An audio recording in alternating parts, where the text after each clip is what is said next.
how to fix there's no data to transfer in eFootball.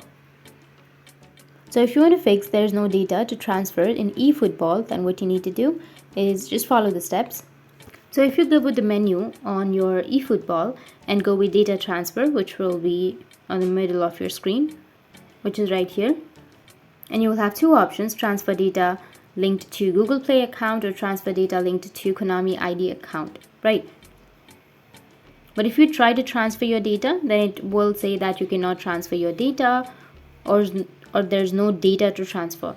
So this is a Twitter post or a tweet from the official eFootball account, and they say that as a part of the update, we'll be deleting the saved data of all users who have no match history or have not logged in for 6 months or more. If you wish to keep your account data, make sure you log in before the update.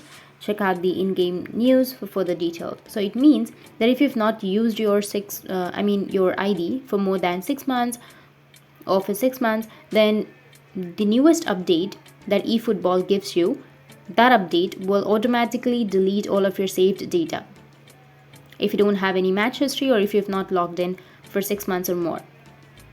So make sure that you log in time to time in order to save your data. Or if that's not the case, then what you can do is open up your settings, and under settings you need to scroll down and you will have apps option right here. Tap on apps. From the apps you need to go with manage apps. From manage apps here you need to search for eFootball. You can scroll down and then find eFootball. Once you find it, will take you to the app info. You need to just go with the clear data, which is on the bottom right, and then tap on clear cache. And after clearing your cache, you can go and restart it, and after restarting, the problem might be fixed. Or just simply go and update your eFootball from your Play Store.